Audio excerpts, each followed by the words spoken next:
দলীয় সভানেত্রী ভারতে, এমপি মন্ত্রীরা পালিয়ে, আওয়ামী লীগের হেভিওয়েট নেতাদের দেখা নাই। মেম্বার চেয়ারম্যান মেয়র সহ সাংগঠনিক ইউনিটের দায়িত্বপ্রাপ্তদের মোবাইল ফোন বন্ধ। তৃণমূল কর্মী সমর্থক মামলায় দিশেহারা। হামলায় হাসপাতালে কাতরাচ্ছে হাজারো কর্মী। লক্ষ লক্ষ নেতাকর্মী উদ্বাস্তু ঘরবাড়ি ছাড়া, ভয়ে আতঙ্কিত এলাকা ছাড়া। পুলিশ প্রশাসনের ভয়ে তটস্থ সবাই। ঠিক এমন পরিস্থিতিতে আন্দোলনের কর্মসূচি ঘোষণা করেছে বাংলাদেশ আওয়ামী লীগ। ইতোমধ্যে কর্মসূচি বাস্তবায়নে লিফলেট বিতরণ সহ হরতাল অবরোধের ডাক দিয়েছে দলটি। প্রশ্ন হচ্ছে, ফেব্রুয়ারিতে আওয়ামী লীগের আন্দোলনে মাঠে থাকবে কারা? সংগঠনটির সাংগঠনিক দায়িত্বপ্রাপ্ত হেভিওয়েট নেতারা সশরীরে মাঠে থাকবেন? এমপি কিংবা মন্ত্রীরা মাঠে থাকবেন? এমপিদের পিএস কিংবা মন্ত্রীদের পিএস মাঠে থাকবেন? ছাত্রলীগের দায়িত্বপ্রাপ্ত সভাপতি সাদ্দাম কিংবা ইনান মাঠে থাকবে? যুবলীগের সভাপতি কিংবা সম্পাদক মাঠে থাকবে?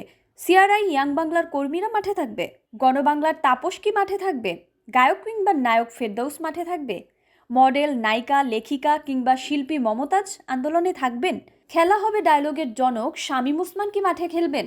নিক্সন, তন্ময় অথবা তাদের আত্মীয় স্বজনরা আন্দোলনে মাঠে থাকবেন? নাকি দেশের বাইরে থেকে আন্ডারগ্রাউন্ডে বসে ফেসবুকে ফাঁকা আওয়াজ দিবে কিংবা দলীয় প্যাডে প্রেস নোট দিয়ে আন্দোলনের কর্মসূচি বাস্তবায়ন করবে?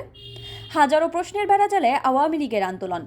2024 সালের জুলাই আগস্ট যখন তৃণমূলের দল চাঙ্গা ছিল, মেম্বার চেয়ারম্যান ছিল, পৌরসভার কাউন্সিলর মেয়র ছিল, উপজেলার চেয়ারম্যান, দলীয় এমপি মন্ত্রী ছিল, নিজস্ব বাহিনী সহ আত্মীয় স্বজন চাকর বাকর ছিল, তখনই পারেনি। আর এখন তুলনামূলকভাবে কিছুই নেই।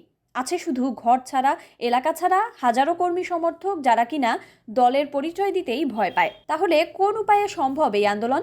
তারপরও এত শত পরিস্থিতি বিবেচনার পরও ভিন্ন রূপ আসতে পারে বলে মনে করছেন রাজনৈতিক যোদ্ধারা। আপনারা কি মনে করেন? আওয়ামী লীগ কি জ্বলে উঠতে পারবে? সব ধারণা মিথ্যা প্রমাণ করে সংঘাত সংঘর্ষে ১-১১ পরিস্থিতির রূপ নিবে কি ফেব্রুয়ারি?